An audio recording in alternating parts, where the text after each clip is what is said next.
Welcome to L news. నేను మీ journalist Prashanth. ప్రస్తుతం తాజా రాజకీయ పరిణామాలపైన మనతో పాటు మాట్లాడడానికి బీజేపీ నాయకురాలు మౌనికా సుంకర్ గారు మనతో పాటు ఉన్నారు. అన్ని విషయాలు అడుగుదాం. నమస్తే మేడం. జీ నమస్తే మేడం, ప్రధానంగా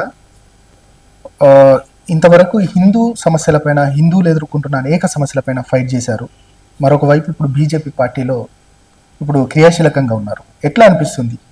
ఫ్రాంక్లీ హిందువుల గురించి, ప్రపంచవ్యాప్తంగా ఉన్న హిందువుల గురించి, హిందుత్వం అంటే ఈ దేశం సంస్కృతి, ఈ దేశ నాగరికత. ఇందాక చెప్పినట్టుగా ప్రతి దేశానికి ఒక ఆత్మ ఉంటుందండి. ఆ ఆత్మ హిందుత్వం. హిందుత్వం అనేదాన్ని మతంగా చూడడం పక్కన పెడితే అది విశ్వమానవాళికి సంబంధించింది. అదే ఈ దేశం యొక్క నాగరికత. దాన్ని కాపాడడం అనే ఉద్దేశంతో ఉన్న ఏకైక పొలిటికల్ పార్టీ భారతీయ జనతా పార్టీ.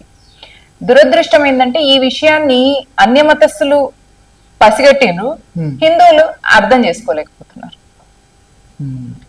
అట్లాని హిందుత్వం ఎక్కడైనా చూడండి, హిందుత్వం ఎప్పుడు కూడా విదేశీ ఆక్రాంతలుగా మొఘళ్ళు, తుర్కులు, ఆఫ్ఘన్లు ఎవరు వచ్చినా వాళ్ళని అతిథులుగా మనం రిసీవ్ చేసుకున్నాం.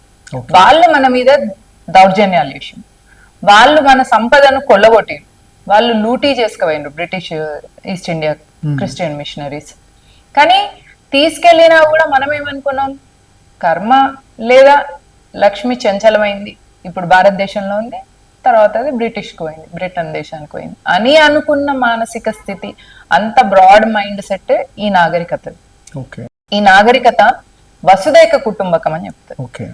కాబట్టి మీరు భారతీయ జనతా పార్టీని ఒక మతతత్వ పార్టీగా చూడడం పక్కన పెట్టి ఈ సంస్కృతి సాంప్రదాయాల్ని కాపాడడం కోసం నిలబడిన ఒక సిద్ధాంతపరమైన ఒక సంస్థగా గుర్తిస్తే చాలా సంతోషం. Right madam. అంటే ఇంకొకటి ఏంటంటే ప్రధానంగా ఒక డౌట్ ఉంటుంది. అంటే వేల ఏళ్ల నుంచి నిజంగా మీరు అన్నట్టుగా అనేక మంది హిందుత్వం పైన దాడి చేస్తూనే వస్తున్నారు. అయినప్పటికీ కూడా చెక్కు చెదరలేదు హిందుత్వం అనేది. అయినప్పటికీ కూడా హిందుత్వానికి ఏదో పూర్తిగా జరిగిపోతుంది అనేది మాత్రం ఇటు బీజేపీ నాయకులు ఉంటారు, అదేవిధంగా హిందుత్వాన్ని కాపాడుతున్న చాలా మంది అంటూ ఉంటారు. అసలు ఎందుకోసం? మొట్టమొదటిగా మీరు అన్నట్టుగా హిందుత్వాన్ని ప్రధానంగా ఎజెండాగా ముందుకు తీసుకెళ్తున్న పార్టీ ఏదైనా ఉందంటే బీజేపీ పార్టీ. బీజేపీ పార్టీ ఇప్పటికి 3 టర్న్లు అధికారంలోకి వచ్చిన పరిస్థితి కనబడుతుంది. అయినప్పటికీ కూడా హిందుత్వానికి ఇంకా పొంచి ఉన్న ప్రమాదం ఏంటి అంటే, జనరల్ గా మన మీద దౌర్జన్యాలు, భారతదేశం మీద, మన మీద అంటే హిందువుల మీద, భారతదేశం మీద, ఈ సంస్కృతి మీద, ఈ సాంప్రదాయాల మీద, ఈ నాగరికత మీద దౌర్జన్యాలు జరిగినప్పుడు ఎందుకు జరిగినాయని మనం విశ్లేషించుకుంటే మొదటిగా మనం గమనించిన రీజన్ ఏంటిది అంటే మనలో ఐక్యత లేకపోవడం ఒకటి, మన వాళ్ళల్లోనే ధర్మద్రోహులు ఉండడం, మన వాళ్ళల్లోనే ద్రోహులు ఉండడం, వ్యక్తిగత లాభం కోసం దేశాన్ని ధర్మాన్ని కూడా పనంగా పెట్టడానికి రెడీ అయిన మన వాళ్ళల్లో కొందరు ఉండడం వల్ల మనకు అట్లాంటి పరిస్థితి వచ్చింది. అట్లాంటి వాళ్ళ సంఖ్య పెరగకుండా ధర్మబద్ధంగా ఉండాల్సిన వాళ్ళు, దేశం పట్ల ప్రేమ, త్యాగం అనేది ఉండాల్సిన వాళ్ళను పెంపొందించడం, అట్లాంటి వ్యక్తులను నిర్మాణించడం, అట్లాంటి వ్యక్తిత్వ నిర్మాణం చేయడం అనేది సిద్ధాంతం ఉంది. కాబట్టి పొంచి ఉన్న ప్రమాదం ఏంటిది అంటే వేరే వాళ్ళ మీద నుంచి వచ్చే ప్రమాదం కాదు, మన లోపలనే మన దేశం పట్ల, మన ధర్మం పట్ల, మన దేవాలయ రక్షణ పట్ల తగ్గుతున్న నిబద్ధత, ఆ కమిట్మెంట్ ఉండాలి. మనం ఆ కమిట్మెంట్ ఉన్న వ్యక్తుల్ని మనం నిర్మించలేకపోవడమే మనకున్న థ్రెట్. అట్లాంటి వ్యక్తుల్ని మనం నిర్మించుకున్నామంటే కొన్ని వేలు, అసలు ఎవరు నిర్మించకున్నా కూడా ఈ సంస్కృతికి ఏం కాదండి. ఫ్రాంక్లీ ప్రపంచంలో ఇస్లాం గాని, ఫర్ దట్ మ్యాటర్ ఎందుకు ముసుగులో గుద్దులాట చెప్పండి, ఇస్లాం ఏ కంట్రీస్ ని కాంకర్ చేసిన, Christians British East India company అన్న పేర్లతో ఏ దేశాన్ని కాంకర్ చేసినా అక్కడున్న నాగరికతల్ని వాళ్ళని నాశనం చేసి వాళ్ళని కన్వర్ట్ చేయగలిగారు. మీరు ఇండోనేషియా చూడండి, అది టోటల్లీ ఇస్లామిక్ కంట్రీగా అయిపోయింది. బట్ దెన్ అక్కడ కరెన్సీ మీద వినాయకుడి ఫోటో ఇప్పటికి కూడా ఉంటుంది. ఎందుకంటే వాళ్ళ పూర్వీకులు హిందువులు కాబట్టి. హిందూ అనే పేరును మీరు ఒకసారి పక్కన పెడితే ప్రకృతి ఆరాధన గాని, లేదా సూర్యచంద్ర ఆరాధన గాని, పంచభూతాల ఆరాధన గాని, లేదా స్త్రీ ఆరాధన గాని, ఇవి మీరు ఇస్లాం క్రిస్టియానిటీని పక్కన పెడితే ఏ సివిలైజేషన్ ని తీసుకున్న ప్రపంచంలో ఈ వీటిలలో ఏదో ఒకటి ఉంటుంది. అంటే ఇవన్నీ ఆల్మోస్ట్ సనాతన ధర్మం కిందకే వస్తాయి. అయితే ఇస్లాం గాని క్రిస్టియానిటీ గాని ఏ నాగరికత మీద దౌర్జన్యం చేసినా అవన్నీ గివ్ అప్ చేసేసినాయి అనమాట. Hmm. చేతులు ఎత్తేసి వాళ్ళ మతానికి పడిపోయినాయి. అంటే వాళ్ళు తట్టుకోలేకపోయినా అన్నట్టు ఆ దౌర్జన్యాలు. మన దేశంలో ఉన్న ముస్లింలు క్రిస్టియన్లు కూడా ఎవరండి? ఇక్కడున్న హిందువులే. ఎందుకు- తట్టుకోలేక దౌర్జన్యాలు తట్టుకోలేక వశపడక Hmm. గివ్ అప్ చేసి ఓకే మరి తెలంగాణలో రజాకర్, నేను మీకు ఒక చిన్న ఎగ్జాంపుల్ చెప్తా. Hmm. మా చుట్టాలు, ఆయన పేరు మొహమ్మద్ రెడ్డి. మహమ్మద్ రెడ్డి. Hmm. రెడ్డికి మొహమ్మద్కి ఏం సంబంధం అండి? ఎట్లా మీకు మొహమ్మద్ రెడ్డి అని వచ్చింది తాతయ్య అని అడిగితే, Hmm. ఆయన పుట్టినప్పుడంట వాళ్ళ నాన్నట రజాకర్లు, ఆ ఏరియాలో ఉన్న జమీందారు రజాకర్ రూల్ చేసేటోడట. అతని దగ్గరికి వెళ్ళి, బాంచన్ నాకు కొడుకు పుట్టిండు, నీ పేరు పెట్టుకుంటా, ఈ సంవత్సరం నేను మనకి కొడుకు పుట్టిండు కదా దావత్ ఇస్తా, లేకపోతే బర్కత్ ఉండదు పిల్లగానికి, మా ఊరంతా నేను దావత్ చేసుకుంటా, నీ పేరు పెట్టుకుంటా అని అడిగింది. ఓకే. అడుగుతప్పుడు వాడు ఓ ఫుల్ కుషేపు, నా పేరు పెట్టుకుంటే ఇంకేం కావాలి, సరే ఈ సంవత్సరం నీకు రుణం మాఫీ చేస్తా పో అని చెప్పేసి, ఆ సంవత్సరం పన్ను తీసుకోకపోతే ఊరందరికీ పిలిచి యాట కోసి Hmm. కొడుకుకు మొహమ్మద్ రెడ్డి అని పేరు పెట్టుకొని ఆ ఊరంతా భోజనాలు పెట్టించిందట వాళ్ళ నాన్న. అందుకే ఆ పిల్లగాడంటే ఊళ్ళందరికీ ప్రేమట. అంటే కొద్ది రోజుల దాకా వాళ్ళు అట్లాంటి దావతులు చేసుకోలేదట, అంత మంచి తిండి తినలేదట. వాడు పుట్టినాక ఆ రోజు వాడి పుట్టిన సందర్భంగా అంత మంచిగా పండుగ చేసుకున్నామని వాడంటే అందరికి ఇష్టం. దురదృష్టానికి వాడికి వేరే ఏదో మతం పేరు రజాకర్ పేరు పెట్టాల్సి వచ్చిందన్న బాధ ఉన్నా కూడా మా తాతయ్య అంటే అంత ఇష్టం ఉంటుంది, మొహమ్మద్ రెడ్డి. ఓకే. ఓకే, మీరు అన్నట్టుగా నిజంగా అంటే అప్పుడు ఆ కొన్ని దాడులు, ఆ సిచ్యువేషన్స్ అవి ఉండేటి. కానీ ఇప్పుడు ప్రస్తుతం ఏమనుకుంటున్నారంటే, ఈ 3 సార్లు బీజేపీ అధికారంలోకి వచ్చినప్పటికీ కూడా ఇంకా అంటే హిందూవాదులపైన, సనాతనవాదులపైన ఇంకా దాడులు జరుగుతూనే ఉన్నాయి.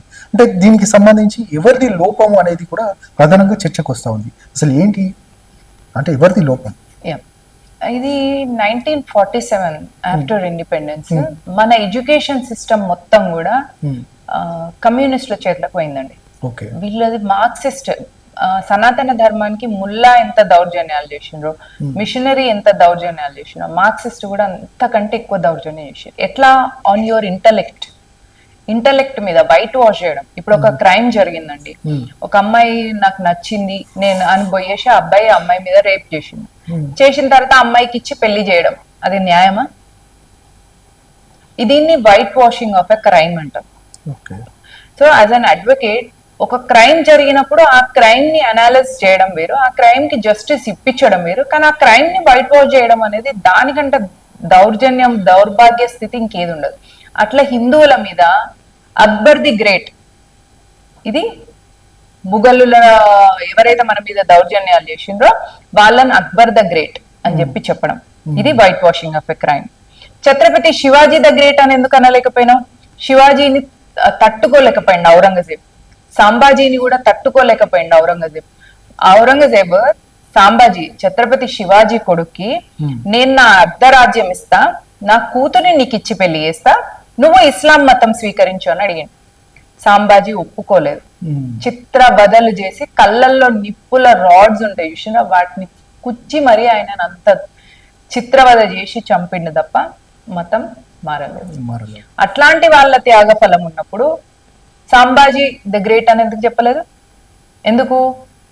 ఎందుకంటే హిందువుల విషయం గుర్తు చేసుకుంటే, హిందువుల రక్తం ఉడికితే ఈ భారతదేశం హిందూ దేశం ఎక్కడైపోతుందో అని. ఎందుకంటే ప్రపంచంలో రెండే ఉండాలి, అయితే ఉంటే ఇస్లాం దేశాలు ఉండాలి లేదా క్రిస్టియన్ దేశాలు ఉండాలి.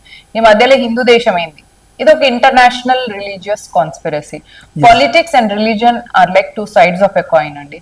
మీకు ఒకటి అర్థం కాలేదు, మీరు ఒప్పుకుంటలేరు అంటే మీకు ఆ రెండు అర్థం కాలేదు. రెండిటి ఎజెండా మీకు అర్థం కాలేదు అంటే మీకు రెండు అర్థం కాలేదు అన్నట్టు.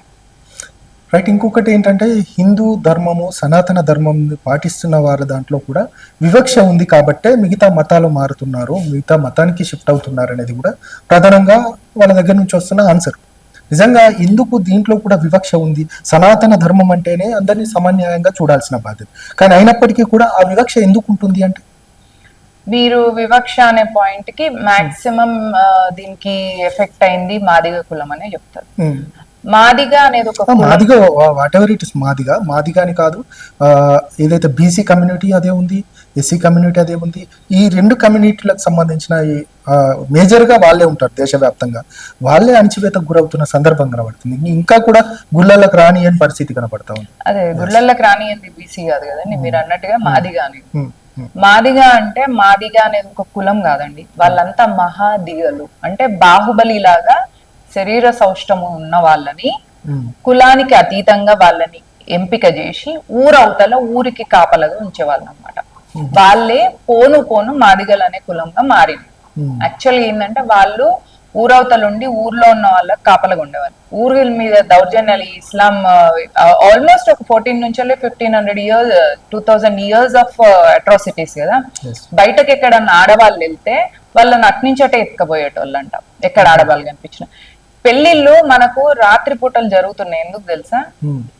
దినం పెళ్లి జరుగుతూ ఆడపిల్లని ఎత్తుకెళ్ళిపోయేటోళ్ళు రజాకర్లు. ఇస్లామిక్ దురాక్రాంతాలు కానీ, బ్రిటిష్ వాళ్ళు కానీ, పోర్చుగీస్ కానీ, ఇవన్నీ వీళ్ళందరూ మన దేశంలోకి వచ్చిన తర్వాతనే ఈ దౌర్జన్యాలన్నీ అయినాయి అన్నమాట. అప్పుడు ఊరిని కాపాడడం కోసం మహాదిగలను బయట ఉంచడం వల్ల వాళ్ళు మాదిగలుగా మారి, వాళ్ళు ఎంత కమిటెడ్ ఫర్ సనాతన ధర్మ అంటే అట్లా ఊరు బయట మహాదిగలుగా ఉన్నారనమాట. ఆ కమ్యూనిటీయే రాను రాను మాదిగ. వాళ్ళను మతం మారమని బ్రిటిష్ వచ్చిన టైంలో ఊర్లో నుంచి వెళ్ళి బియ్యం అన్ని పంట అంతా ఎత్తుకపోయేది అనమాట ఈ బ్రిటిష్. ఎత్తుకపోయిన తర్వాత మిషనరీ వచ్చేసి వాళ్ళని మతం మారమంటే వాళ్ళు మతం మారలేదండి. అప్పుడు వీళ్ళు పోయి ఏం చెప్పిండ్రు, బ్రిటిష్ ఆఫీసర్ చెప్పింది మిషనరీలు, అంటే క్రిస్టియన్ మతం వచ్చిన వాళ్ళు వెళ్ళి బ్రిటిష్ వాళ్ళకి చెప్తే, బ్రిటిష్ ఆఫీసర్స్ కి చెప్తే, బ్రిటిష్ ఆఫీసర్స్ వీళ్ళు వచ్చి మీరు మతం మారరా అంటే మారము అంటే, మీరు ఊర్లో షిట్ అంతా ఎత్తాలి, అంటే ఈవెన్ మలమూత్రాలు అవన్నీ మీరు ఎత్తుకపోవాలి అని వాళ్ళకు పని వాళ్ళకి చెప్తే, మేము ఇదన్నీ ఎత్తుతాం కానీ మతం మారము అని. అట్లాంటి కమిట్మెంట్ ఉన్న వాళ్ళు ఇప్పుడు గుళ్ళకు రాణిస్తలేరని చర్చిలకు పోతుంటే ఎంత దౌర్భాగ్యమైన పరిస్థితి. వాళ్ళ అంటే దానికి కారణం ఎవరంటారు? ఇప్పుడు మీరు అన్నట్టు బ్రిటిషర్స్ అంటున్నారు. బ్రిటిషర్స్ అది అయిపోయి ఇప్పటికి 70 సంవత్సరాల స్వతంత్ర భారతం చూస్తున్నాం. అయినప్పటికీ కూడా ఆ వివక్ష ఎందుకు కొనసాగుతుంది? మొన్న రీసెంట్ గా ఇళయరాజా చూసాం. ఇళయరాజాని కూడా ఒక గ్రేట్ మ్యూజిషియన్, ఆయనను కూడా గుళ్ళోకి రాలేని పరిస్థితి, ఒక దళిత్ కాబట్టి. ఎందుకు ఈ పరిస్థితులు? మీరు దళిత్ అనే ఇప్పుడు దళితులను గుళ్ళోకి రానియకపోవడం అనే దాన్ని క్రైమ్ గా ఎస్సీ ఎస్టీ అట్రాసిటీ కేసు ఉంది. ఆ యాక్షన్, ఆ సెక్షన్స్ చాలా స్ట్రాంగ్ గా ఉంటాయి. మీరు అట్లా అనడానికి అసలు వీలు లేదు, అది రాంగ్ స్టేట్మెంట్ అవుతుంది. మీరు అన్నట్టుగా వాళ్ళు ఒకవేళ క్రిస్టియానిటీకి వెళితే, వాళ్ళు ఒకవేళ చర్చికి వెళ్ళినట్టయితే, వాళ్ళు గుళ్ళోకి రావాలంటే మాత్రం వాళ్ళు డిక్లరేషన్ ఇవ్వాల్సి వస్తుంది. ఎందుకంటే అన్య మతస్థులు అనే కాన్సెప్ట్ వచ్చిన తర్వాత మనం మన మతాన్ని కాపాడుకోవాలి కదా. ఇప్పుడు ఒక కాలేజ్ లో ఉన్నారు, ఒక్కొక్క కాలేజ్ లో ఉన్నప్పుడు మీరు సీనియర్స్ ఎప్పుడైతారు, మీకు జూనియర్స్ వచ్చినప్పుడు అవుతారు. ఇన్ ద సేమ్ వే ఈ ఎడారి మతాలు వచ్చిన తర్వాత మనం కూడా మన దాన్ని మతం అనుకోవాలి. కాబట్టి మనం హిందూ మతం అంటున్నాం, కానీ దీని పేరు హిందూ మతం కాదు, సనాతన ధర్మం. మీరు అన్నట్టుగా వివక్ష జరిగింది. ఆ వివక్ష ఎప్పుడు స్టార్ట్ అయింది మీరు కరెక్ట్ గా చూస్తే, ఈ బ్రిటిష్ ఇస్లాం వ్యాప్తి చెందిన టైంలోనే స్టార్ట్ అయింది. అప్పుడు ఏమైంది, మన సోషల్ ఫ్యాబ్రిక్ మొత్తం డిస్టర్బ్ అయింది. మీరు ఎప్పుడైనా చూడండి, సనాతన ధర్మం ఇదివరకు ఉన్నప్పుడు ఒక గుడి ఉంటుండే, గుడి ఆధారంగా నడుస్తుండే వ్యవస్థ మొత్తం. ఇప్పుడు ఒక గుడి ఉంది, ఆ గుడి చుట్టూ అగ్రహారం అని బ్రాహ్మణులు ఉంటుండే, ఆ తర్వాత ఇంకొక కులం ఉంటుండే, ఆ తర్వాత ఇంకొక కులం ఉంటుండే. అప్పుడు ఒక కులం వాళ్ళు చేసి, ఇప్పుడు రైతు ఉన్నాడు అనుకోండి, అతనికి ఏం కావాలా, నాగలి కావాలి అనుకున్నప్పుడు కార్పెంటర్ దగ్గరికి వెళ్ళేవాడు, అతనికి కొన్ని బియ్యం ఇచ్చేటోడు, ఆ బియ్యం కు బదులుగా అతను ఆ నాగలి చేసి ఇచ్చేటోడు. అట్లే అట్లనే చాలా వాళ్ళది ఏంటంటే, వాళ్ళ ఇంటికి వెళ్తే గుడ్డను నేసి ఇచ్చేవాళ్ళు. అప్పుడు వాళ్ళకి ఏమి ఇచ్చేవాడు, ఈ రైతు బియ్యం కొన్ని ఇచ్చేది, అప్పుడు వాళ్ళు క్లాత్ వీళ్ళకి ఇచ్చేవాళ్ళు. ఇట్లా ఒక్కొక్క చేతి వృత్తి ఉన్న వాళ్ళు ఒక్కొక్క పని చేసుకుంటూ ఆ గుడిని ఆధారంగా పెట్టుకొని ఆ గుడి మధ్యలో వాళ్ళు మేళా చేసుకుంటుండే అనమాట. ఇప్పుడు ఆ గుడి ఆధారంగా ఆ గ్రామం ఉన్నది కాబట్టి అక్కడ సంత పెట్టేవాళ్ళు ఆ గుడి దగ్గర. అయితే వాళ్ళు అక్కడికి వచ్చి వ్యాపారం చేసుకున్నప్పుడు అన్ని కులాల వాళ్ళు వ్యాపారం చేసుకొని వాళ్ళు అక్కడ హుండీలో వేసి డబ్బులు వేసి వెళ్ళేటోళ్ళు. అంటే మేము ఇంత సంపాదించుకున్నాం ఈ సంతకు, ఈ జాతర వల్ల, ఇది అయిపోయిన తర్వాత నేను ఇంత లాభం సంపాదించుకున్నా, దానిలోంచి కొంచెం భాగం నేను వేస్తా అని చెప్పేసి గుడి హుండీలో వేసి వెళ్ళేటోళ్ళు అనమాట. అట్లా మీరు ఒకసారి హంపి వెళ్తే అక్కడ ఒక పెద్ద రాతితో తయారు చేసిన హుండీ ఉందండి. అంటే అక్కడ ఎవ్రీ నవండర్ అక్కడ సంత జరుగుతుండే, జాతర జరుగుతుండే, అక్కడికి వచ్చి అందరు వ్యాపారం చేసుకుంటుండే వెళ్ళిపోయేటోళ్ళు. మహాదిగలు మీరు అన్నట్టుగా వాళ్ళ దగ్గరికి వాళ్ళను మీరు గుడిలోకి రానివ్వట్లేదు అనేది వివక్ష ద్వారా కాదు. మీరు ఒక విషయం తెలుసుకోవాలి ఏంటిదంటే, అప్పుడు మనం కోవిడ్ అప్పుడు ఒకరినొకరు ముట్టుకున్న తర్వాత మనం శానిటైజ్ చేసుకున్నాం. అప్పుడు శానిటైజర్స్ లేని టైంలో ఆ టైంలో ఏం చేసిందంటే, దేవుడి గుడికి వాళ్ళు రాకపోతే ఉత్సవ విగ్రహాల పేరిట, ఉత్సవం పేరిట దేవుడినే వాళ్ళ దగ్గరికి తీసుకెళ్ళిన. అంతేగాని వాళ్ళ మీద వివక్ష, ఒక కులం పేరు మీద వివక్ష జరగలేదు. మీరు అన్నట్టు జరిగితే అక్కడ ఇక్కడే వాళ్ళు చేసిన పని మీద జరిగి ఉండొచ్చు. అది కూడా శానిటైజేషన్ ప్రాబ్లము దీని వల్లనే తప్ప. ఎందుకంటే సనాతన ధర్మం ఏం చెప్తుంది అంటే, ఇప్పుడు మీరు సముద్రం నుంచి వెళ్ళి ఒక 10 గ్లాసులు తీసిన అనుకోండి, అందులో అన్నిట్లలో నీళ్లు పోసింది, ఒక్కొక్క నీరు ఒక్కొక్కలా ఉంటది, అన్నిట్లో సేమ్ క్వాలిటీస్ ఉంటాయి. సముద్రం వాటర్ లో ఏ క్వాలిటీ అయితే ఉంటుందో అదే సేమ్ ఆ గ్లాస్ లో ఉన్న వాటర్ లో కూడా ఉంటది. ఇన్ ద సేమ్ వే సనాతన ధర్మం ఈశ్వర సర్వభూతానం అని చెప్తా. అంటే ప్రతి మనిషిలో ఉన్న ఆత్మ ఆ దేవుడి స్వరూపం అని చెప్పిన తర్వాత మీకు నాకు డిఫరెన్స్ ఏముంటది? ఏమన్నా ఉంటదా?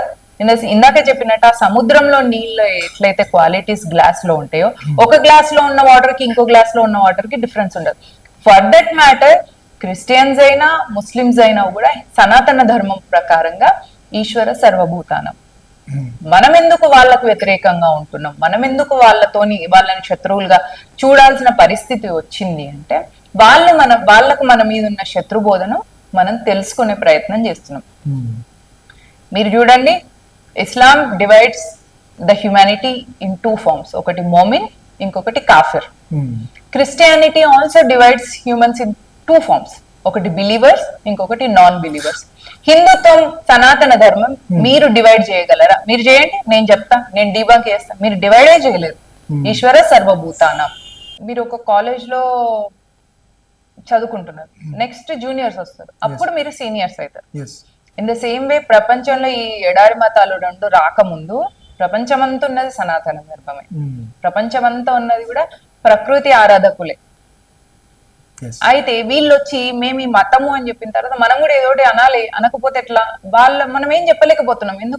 ఎందుకంటే ప్రకృతియే ఈశ్వర స్వరూపం అయినప్పుడు నేను అందులో ఎంత, నా లైఫ్ ఎంత అనే ఇంత స్పిరిచువల్ కాన్షియస్ లో ఉండేది ఈ సంస్కృతి వారసులం మనందరం.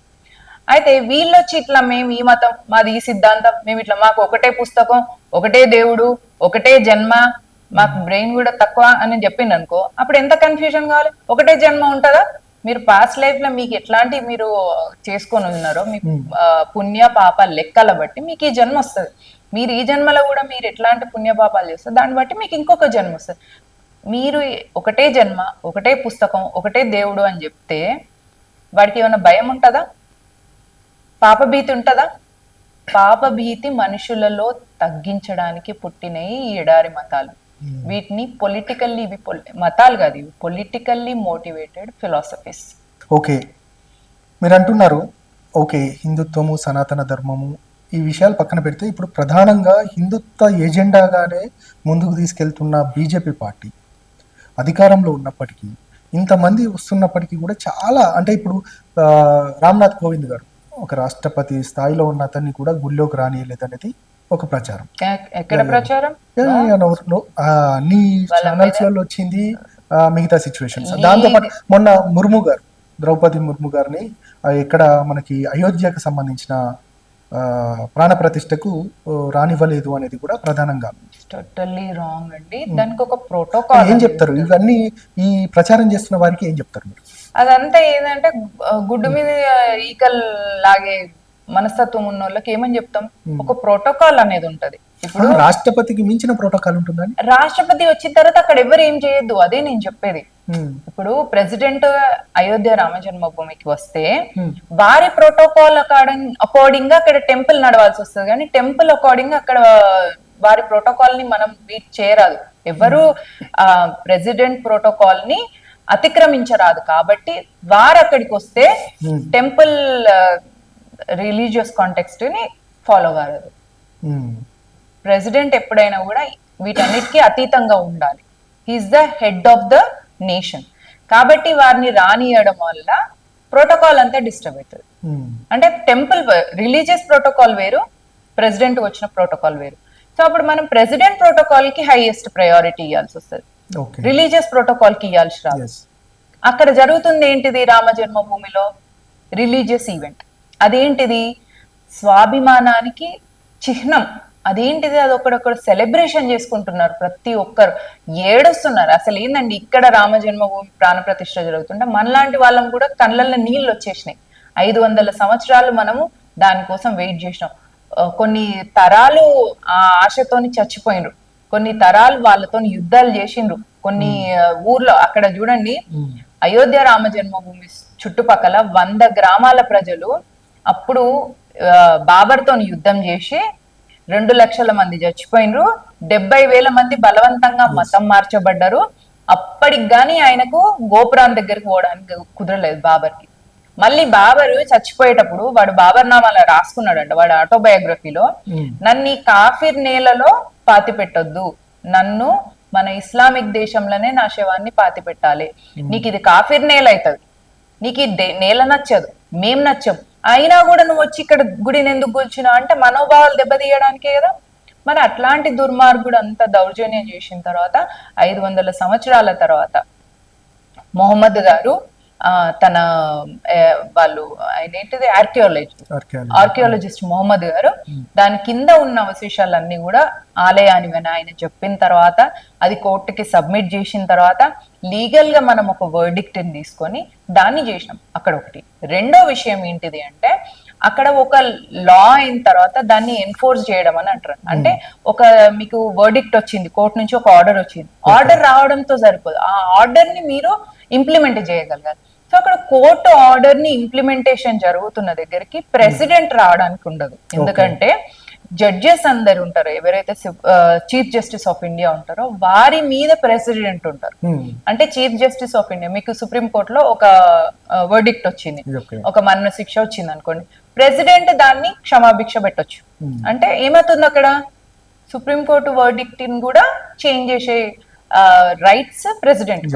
మరి అక్కడ ఒక కోర్టు నుంచి, సుప్రీం కోర్టు నుంచి రామ జన్మభూమి కోసం మనం వర్డిక్ట్ తెచ్చుకున్నాం, దాన్ని అక్కడ ఇంప్లిమెంట్ చేస్తున్నాం. ఆ టైంలో అక్కడికి ప్రెసిడెంట్ రావడం ఏమైపోతుంది, సుప్రీం కోర్టు ఇచ్చిన దానికి ఇంప్లిమెంట్ చేస్తున్నట్టు అవుతుంది. కానీ ప్రెసిడెంట్ ఎప్పుడైనా కూడా అట్లా చెయ్యొద్దు. ప్రెసిడెంట్ వీటన్నిటికీ అతీతంగా ఉండాలి. అందుకే ప్రైమ్ మినిస్టర్ మోదీ వెళ్ళింది. ప్రైమ్ మినిస్టర్ సుప్రీం కోర్టు నుంచి ఒక వర్డిక్ట్ వచ్చిన తర్వాత దాన్ని ఇంప్లిమెంట్ చేయగలరే తప్ప దాన్ని ఆయన ఏమంటారు, ఓవర్ రూల్ చేయలేరు. ఓవర్ రూల్ చేసే రైట్ ఓవర్ రూల్ చేసే రైట్ ప్రైమ్ మినిస్టర్ కి ఉండదు డెమోక్రటిక్ కంట్రీలో. అట్లాంటి దుర్మార్గపు పనులు ఎవరు చేస్తారు అంటే కాంగ్రెస్ పార్టీ. కాబట్టి సుప్రీం కోర్టు వర్డిక్ట్ ని ఇంప్లిమెంట్ చేయగలదు భారతీయ జనతా పార్టీ తప్ప సుప్రీం కోర్టు వర్డిక్ట్ ని ఓవర్ రూల్ చేసి దాన్ని తిరగరాసేంత దుర్మార్గపు పనులు కాంగ్రెస్ పార్టీ మాత్రమే చేయగలదు. ఫర్ ఎగ్జాంపుల్ రాజీవ్ గాంధీ షాబాను కేసులో ఏమైంది, ట్రిపుల్ తలాక్, అప్పుడు ట్రిపుల్ తలాక్ ని బ్యాన్ చేయండి, ముస్లిం విమెన్ కి అన్యాయం జరుగుతుంది అని చెప్పేసి సుప్రీం కోర్టు చెప్తే రాజీవ్ గాంధీ ఇంప్లిమెంట్ చేసిండా? చేయలే. ఇంకా అది ముస్లిం కమ్యూనిటీకి సంబంధించింది, అది వాళ్ళు చూసుకుంటారని ఆల్ ఇండియా ముస్లిం వక్ఫ్ బోర్డు వీటన్నిటికీ వీళ్ళకు ట్రాన్స్ఫరేషన్. మేము అట్లాంటి దిక్కుమాలిన మైనారిటీ అపీజ్మెంట్లు చేయము, మేము అట్లాంటి దిక్కుమాలిన ఏమంటారు ఓటు కోసం మేము అట్లాంటి దేశాన్ని ధర్మాన్ని అమ్మం. ఈ దేశంలో ఉన్న ప్రజల కోసం మేము పనిచేస్తాం. ఈ దేశంలో ఉన్న మీరు ఇలా అంటున్నారు, కాంగ్రెస్ పార్టీ వాళ్ళు అంటున్నారు బంగ్లాదేశ్ లో ఉన్న హిందువుల పైన ఇంత పెద్ద ఎత్తున దాడి జరిగితే వివిధ దేశాల నుంచి, అంటే ఒక దేశం పైన ఇంకో దేశం దండెత్తుతూ ఉంటే అక్కడ ఆ యుద్ధాలను ఆపుతున్న మోదీ పక్కనున్న బంగ్లాదేశ్ లో ఉన్న హిందువులకు ఎందుకు సెక్యూరిటీ ఇవ్వలేకపోతున్నాడు అనేది మాత్రం ప్రధానంగా వినిపిస్తున్నా. అంటే వాళ్ళు చెప్తున్న పరిస్థితి ఏం చెప్తారు అసలు? మీరు ఇక్కడ ఒక విషయం గమనించాలి, షేక్ హసీనా గారు ఆ స్టేట్ హెడ్ ఉన్నప్పుడు మనం వాళ్ళతోనున్న టైప్స్ తో ఎక్స్పోర్ట్ ఇంపోర్ట్స్ ఎంత బాగున్నాయి ఒకసారి మీరు స్టాటిస్టికల్ గా చూడండి. మీకు నేనేదో మీకు గాల్లో లెక్కలు చెప్తలేను, మీకు అవన్నీ ఆర్టీఏలో చూడండి. బంగ్లాదేశ్ తోని ఇండియాకు ఉన్న ఎక్స్పోర్ట్ ఇంపోర్ట్ అన్ని కూడా మీకు మంచిగా క్లియర్ గా చాలా హై పీక్ లో ఉన్నాయి ఎకానమీ కూడా. బట్ దెన్ ద మూమెంట్ ఆమెను ఇక్కడికి వచ్చేసిన తర్వాత, ఆ పప్పెట్ యూనిస్ ని పెట్టిన తర్వాత, పప్పెట్ యూనిస్ కి లా అండ్ ఆర్డర్ ని మెయింటైన్ చేయలేక పబ్లిక్ లో ఉన్న అవుట్రేజ్ అంతా ఎట్లా లేస్తుంది అంటే, ఎప్పుడైనా కూడా పొలిటికల్లీ మోటివేటెడ్ ఇస్లాం అనేది ఒకటి తెలుసుకోవాలండి. హిందువులు కానీ ఎవరైనా కూడా దీన్ని తెలుసుకోనంత వరకు మీరు అదే మూర్ఖత్వంలో ఉంటారు. ఇందాక మీరు అడిగిన క్వశ్చన్ అందరికి వస్తుంది క్వశ్చన్. Yes. ఎందుకంటే అక్కడ పబ్లిక్ లో శత్రుబోధ అనేది ఉన్నది హిందువుల పట్ల. పబ్లిక్ లో హిందువులు అన్య మతస్థులు అనే శత్రుబోధ ఉన్నది అక్కడ ఉన్న ముస్లిమ్స్ అందరికి. నేను ఇక్కడ ముస్లిమ్స్ కి వ్యతిరేకంగా మాట్లాడుతున్నాను మీరు అనుకోవడం కాదు. I'm not talking about Muslims in person. నేను ఏం చెప్తున్నా అంటే ఇస్లాంలో నేర్పిస్తున్న శత్రుబోధ గురించి చెప్తున్నా. ఆ శత్రుబోధ అనేది పబ్లిక్ లో ఉన్నప్పుడు అది సప్రెస్ అయ్యి మీకు ఎవ్రీ వీక్ మీకు ఒక, ఎందుకంటే ఇప్పుడు క్రిస్మస్ వస్తుంది, Yes. సండే స్కూల్స్లలో పిల్లలకు చర్చుల్లో హిందూ దేవీ దేవతలు శాతాన్లు అని చెప్తారు. విగ్రహారాధన చెయ్యకూడదు, Hmm. విగ్రహారాధన చేస్తే నరకానికి పోతారు. Hmm. ఇవన్నీ సండే చర్చ్ స్కూళ్ళల్లో సండే పిల్లలకు నేర్పిస్తారు. నేను ఇది చెప్తున్నా ఒక అడ్వకేట్ గా, మీకు దమ్ముంటే ఎవరైనా నా మీద కేసు ఫైల్ చేయండి, I will teach you a lesson. Hmm. I will teach you a lesson. మీరు నా మీద కేసు వేస్తాను నేను భయపడదు. దమ్ముంటే వేయండి, ఓకే. నేను మొత్తం డీబంక్ చేస్తా, మొత్తం ఈ డిజర్ట్ రిలీజియన్స్ కొన్ని శత్రుబోధన మొత్తం. అది బైబిల్లోనే ఉంటుంది. విగ్రహారాధన చేయడము నేరము అనేది, పాపం. పాపము అనేది బైబిల్లోనే ఉంటుంది. చేస్తే మీరు నరకానికి పోతారు. అవును. అంటే ఈ లెక్కన మనందరం నరకానికి పోతాం అన్నట్టే కదా.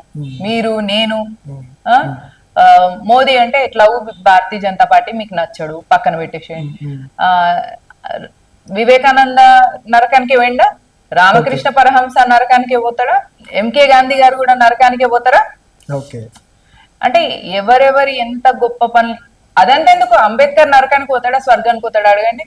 ఒక్క క్రిస్టియన్ అని అడగండి స్వర్గానికి పోతాడని చెప్పమనండి, బస్తీ మే సవాల్. అంటే అంబేద్కర్ నరకానికి పోతాడా స్వర్గానికి పోతాడా ఒక్క క్రిస్టియన్ ని చెప్పమనండి. ఓకే. ఆయన ఇటు స్వర్గం కాదు నరకం కాదు. ఎందుకు ఇప్పుడు హిందుత్వాన్ని తీసుకోలేదు చివరి నిమిషంలో, లాస్ట్ కి వస్తే క్రిస్టియానిటీని తీసుకోలేదు, ఇటు ముస్లిం మతాన్ని కూడా స్వీకరించలేదు, బౌద్ధాన్ని తీసుకున్నాడు. Very nice. బౌద్ధంలో సరస్వతి ఆరాధన ఉంటది, మా తార ఉపాసన ఇస్తారు బౌద్ధులందరూ. ప్రతి బౌద్ధుడు సరస్వతి మాత, తారామాత అంటే దశమహావిద్యలలో తారా ఉపాసన ఒకటి. దశమహావిద్యలు అంటే పార్వతీదేవి అంశం. అసలు బుద్ధుడు దేవుడే లేడని చెప్పాడు కదా. బుద్ధుడు దేవుడు లేదని చెప్పి మీకు అర్థం కాలేదు. బుద్ధిజం బుద్ధుడి యొక్క ఆచరణ అది తప్ప బుద్ధుడు దేవుడు ఎక్కడా లేడు, దేవుడు అనేది లేదు అనేది బుద్ధుని యొక్క సిద్ధాంతాలలో మొదటి అదే ఉంటుంది. దేవుడు అంటే ఏంటిదండి? దేవుడు అంటే ఏంటి? ఒక తత్వం. దేవుడు అనేది ఒక తత్వం. మంత్రం, తంత్రం, యంత్రాన్ని మీరు గాని కరెక్ట్ ప్రాసెస్ లో చేయగలిగితే ఆ తత్వాన్ని మీరు పొందగలుగుతారు. దేవుడు అంటే అక్కడ ఒక పర్టికులర్ పర్సన్, ఒక 2 చేతులు 2 కాళ్ళు, ముక్కు 2 కళ్ళు ఇట్లున్న దేవుడు కాదు. దట్ ఈస్ వాట్ సనాతన ధర్మం అనేది. బౌద్ధం చెప్పేది కూడా అదే. బౌద్ధం ఏం చెప్తుంది? సనాతన ధర్మం ఏం చెప్పిందో అదే చెప్తుంది. బౌద్ధం అంటే ఏంటిది? ఒక మార్గం, ఒక ఆధ్యాత్మిక మార్గం.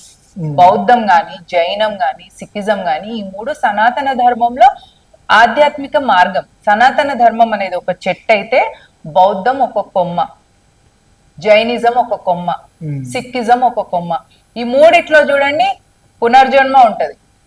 ఈ 3 చూడండి మళ్ళీ తర్వాత మీకు ఒకటే దేవుడు అని ఉండదు. ఏ దేవుడైనా ఏ మార్గమైనా ఒకటే. తత్వాన్ని తెలుసుకోండి. బుద్ధిజంలో మాత్రం ఈ పునర్జన్మలు ఇవన్నీ నమ్మరు. ఫస్ట్ వాళ్ళు స్లోగన్ ఇచ్చేదే, మొట్టమొదటి స్లోగనే అదే ఉంటుంది. పునర్జన్మలు లేకపోతే దేవి దేవతలను వాటన్నిటిని కూడా ఆది శంకరుడు లేకపోతే మిగతా వారు ఎవరిని కూడా నమ్మడానికి లేదు అనేది వాళ్ళ యొక్క స్లోగన్ లో ఉంటుంది మొట్టమొదటిగా. ఏ స్లోగన్? మార్క్సిస్టులు రాసిన స్లోగన్? లేదు. దలైలామా ఆంధ్రప్రదేశ్ కి ఒక అమ్మాయి పూర్వజన్మలో వాళ్ళ దగ్గర పుట్టింది, ఇప్పుడు ఈ జన్మలో ఇక్కడికి వచ్చిందని వచ్చిండ్రు. గుర్తుందా మీకు? దలైలామా వచ్చిండ్రు ఏ ఇయర్ లో? అది 2000. ఆ అమ్మాయి దగ్గరికి ఎందుకు వచ్చిండ్రు? పూర్వజన్మలో అమ్మాయి ఏంటిదని వచ్చిండ్రు? బౌద్ధం పునర్జన్మని నమ్ముతుంది. బౌద్ధంలో ఉన్న గురువులందరూ కూడా వాళ్ళు పూర్వజన్మలో కూడా బౌద్ధులయ్యి వేరే మళ్ళీ జన్మెత్తినప్పుడు వేరే ఏ ప్రాంతంలో ఉన్నా వాళ్ళకి తెలుస్తుంది. దలైలామా ఎందుకు వచ్చిండ్రు ఆంధ్రప్రదేశ్ లో అమ్మాయి దగ్గరికి? అమ్మాయి పేరు శారద కదండి, శారదానా సంథింగ్ ఏదో ఉంటాయి. ఆ అమ్మాయిని కలవడానికి వచ్చిండ్రు ఆయన టిబెట్ నుంచి. ఎందుకు? పునర్జన్మ ఉండదన్నారు. ఇది మార్క్సిస్ట్, నేను అనేది ఇదే మార్క్సిస్ట్ల వైట్ వాషింగ్, మార్క్సిస్ట్ల కన్ఫ్యూజన్ ఎజెండాని నేను డీబంక్ చేస్తాను. ఎవరైనా మార్క్సిస్ట్ ని నాతో డిబేట్ కి రమ్మనండి.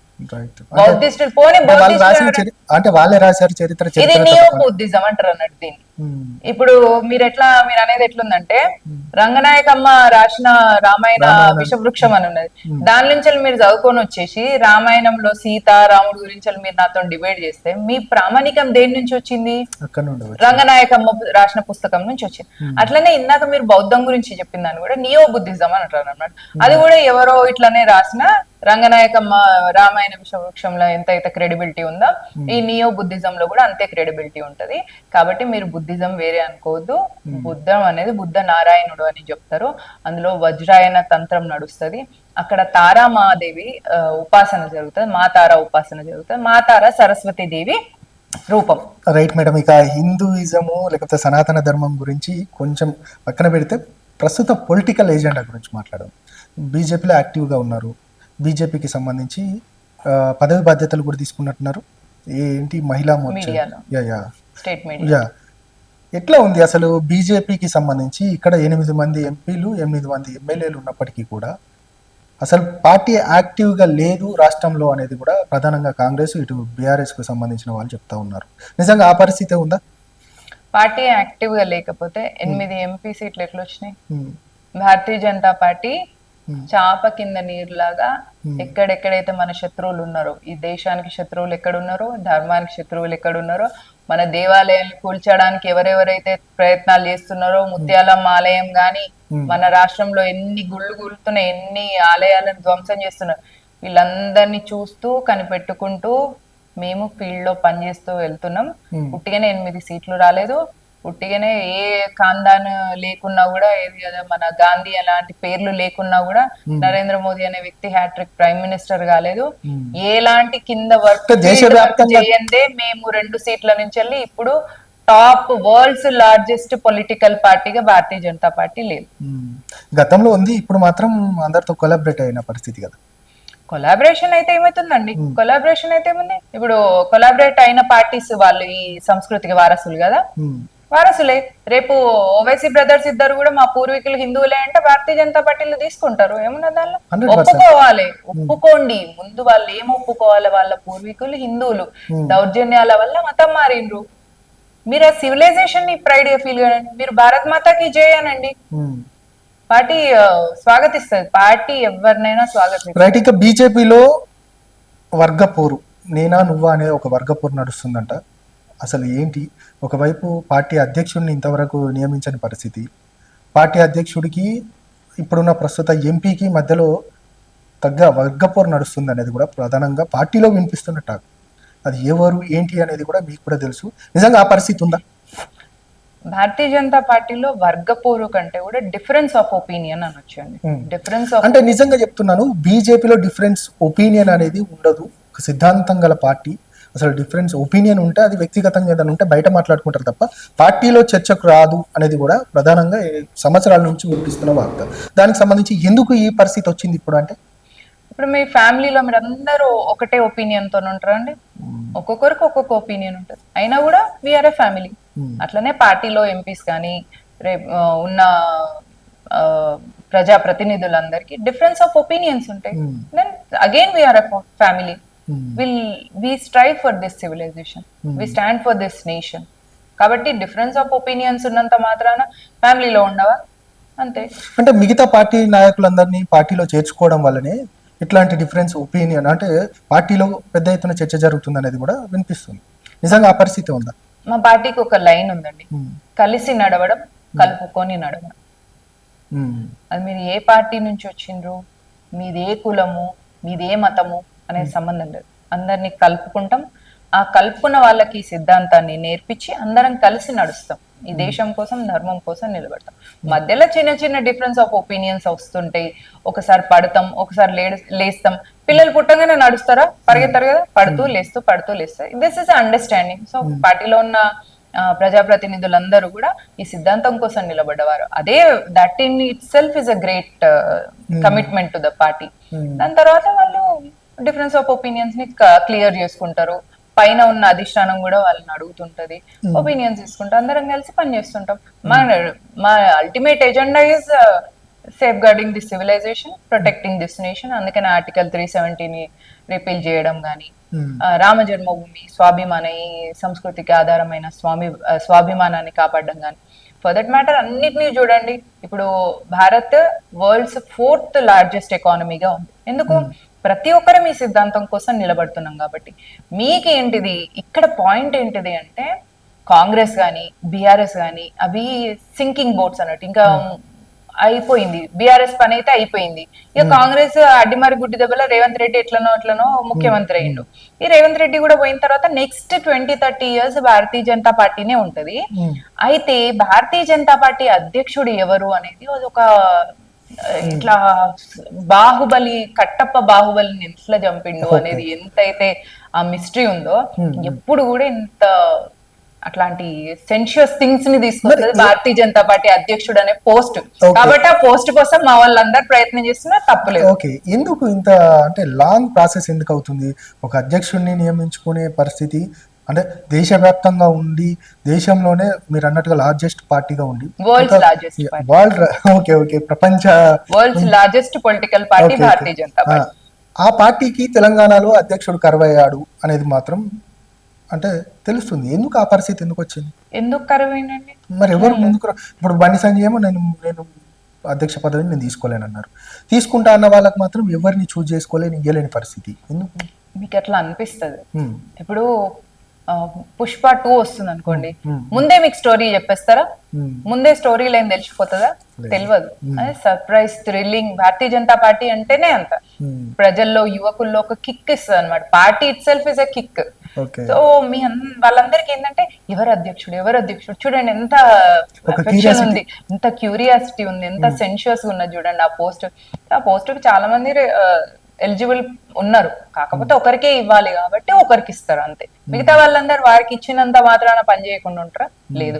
అట్లా కిషన్ రెడ్డి గారు అధ్యక్షుడు అయిన తర్వాత మనకి 8 ఎమ్మెల్యే సీట్లు వచ్చినాయి, 8 ఎంపీ సీట్లు వచ్చినాయి. ఎట్లా వచ్చినాయి?